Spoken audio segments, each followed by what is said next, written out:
Good morning, honorable committee members and viewers. In this video, we will be presenting the research proposal on the effective approaches of teaching grammar under the supervision of Mr. Tolu, a Vice Dean of Faculty of Education of Dewey International University. This study aims to explore the effectiveness of the inductive and deductive approaches in teaching grammar to English as a foreign language students at TASA Organization, Cambodia. Our group consists of 4 members, namely Thom Panyapo, Seng Davi, Choi Lena, and Lau San Suni. And here is our table of contents. Thank you, Panyapo. Let's continue with me in our introduction. English is global language and dominant international language of the 21st century. It also has become an official language for Asian countries, as stated in Article 34 of the Charter that the working language of Asian shall be English. Cambodia also added English language curriculum into its formal education from primary school level. And the key to master a foreign language was the knowledge of its grammar. But as we know, English grammar is not easy to learn for both native and non-native speakers. Grammar teaching approaches are still in discussion for many years. The more controversial topic that has long been debated is how to teach grammar. There is a debate on the effectiveness of inductive and deductive teaching approach in teaching English grammar to ESL classroom to ESL student, and there is no evidence on effectiveness of the two approach. The purpose of this study is to apply both approaches and determine which approach is more effective in ESL classroom in Battambang province, Cambodia. Additionally, the present study also aims to determine which approach results in better grammar retention after teaching. According to Sampanzi, the two main approaches to teaching grammar are deductive and inductive. Based on Thornbury, 1999, deductive teaching is the way in which the teacher presents the grammatical rule at the beginning, followed by example and task. Here are the 3 basic principles of a deductive approach. First, the lesson starts with a presentation of the rule. Second, the teacher gives example by highlighting the grammar structures. Last, the student practice the rule and produce their own instances at the end of the lesson. However, the inductive approach, examples were presented to students to demonstrate the target grammar they will learn, and then the student try to discover the rule by themselves. Now, let's continue with our research questions. In the past year, several studies have been conducted to find the best approach to teaching grammar effectively in EFL context. Yet, there has been little work to exploring which approach results in better grammar retentions after the experiment. Therefore, the research will be conducted to find out answers of the following questions here. First, which of these two approaches is more effective for teaching English grammar to English as a foreign language learners, the inductive or the deductive approach? Second, which of these two approaches have EFL learners retain the knowledge they acquire for a long period of time? The study from the previous also provided the information regarding our subject. Research done by Gurat and Prichambudu in 2013 investigated the effective of using both approach in teaching conditional sentences. Test on 64 students and found that the inductive teaching approach was more effective. For the preference, students prefers the inductive approach over the deductive. So it's difficult for them to memorize the pattern and understand the meaning. They add that once they found the pattern and understand the meaning, they can memorize and use it.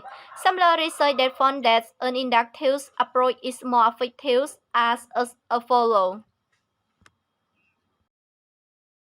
In contrast, the research by SIG in 2015 tests on 190 university students revealed that deductive teaching works better when tested on academic success and proficiencies. Most students feel better with deductive grammar because it lets them internalize the target framework earlier. Similar results found that deductive approach is better in teaching grammar as follows. Overall, we can assume that while many research in favor of inductive approach, there is also a lot of research in favor of deductive approach that can overwhelm them. While some researchers believe that one approach is more effective than the other ones, other group of researchers found that both approaches are equally effective. Matchop in 2015 conducted research on the two groups of EFL students in Iran. The results indicate that both approaches are both effective. The results of the analysis indicate that inductive approach had only a slightly significant effect on the student immediate learning grammar than the deductive approach. Similar research that found both approaches are effective as follows. Which seems Cambodians EFL's teaching, there is no evidence that the study on the two approaches are studied yet. Therefore, the effectiveness of two teaching approach will be investigated. In order to answer our research questions, our study will use a quantitative research approach and a quasi-experimental research design because the participants of the two groups were not randomly selected. The subject for the study will be 30 Level 3B students studying English as a foreign language. Their age range is from 15 to 20 years old. We will conduct an online experiment at a non-profit organization, TASAL Organization of Cambodia, Banon branch, located in Battambang province. In our step-by-step procedure, we will start off by assigning one class to the control group that consists of 14 learners and will be taught using the deductive approach. Another class to the experimental group consisting of 16 learners and will be taught using the inductive approach. Our teaching topic will be present perfect. Our research instruments are pre-test, post-test, and delay post-test. Our experiment process will start by administering an online pre-test to both groups to analyze their existing knowledge. Then, we will teach the same grammar topic using a different approach in teaching through a Zoom meeting. Following, the first post-test will be given immediately after the teaching by using Google Form, and 1 week later, we will administer the delay post-test through Google Form to assess the delay retention of both approaches after teaching. Here is the roadmap of our research, and it is started by obtaining the letter of approval from Dewey International University. Then the letter was addressed to the TASAL directors in order to have access to the setting. Following, we ask permission from the teacher to enter the classes for the experiment. At last, we will explain our procedure to the students and ask their permission to cooperate. We assure that all the information collected will be kept private, confidential, anonymous, respected, and it will be used only for the educational purposes. We believe that the finding of this study will be helpful to TASAL organization, Dewey International University, curriculum developers, EFL teachers, and students. The finding will be presented to the committee. Then, the thesis will be compiled and given to Dewey International University and TASAL as a written document. After that, the information will be shared with the research academic community. Last, the thesis will be published. The significance of this study seeks to bridge the gaps in the existing literature by studying the effectiveness and the delay effect of both approaches. In addition, we also seek to provide additional up-to-date data as well as adding a new geographical dimension by reporting findings in Cambodia. The findings of this study will contribute significantly to the benefit of society, considering that English language is on demand and it is a subject included in our curriculum since primary school. The result is also important to curriculum developers in developing and designing materials for AFL courses.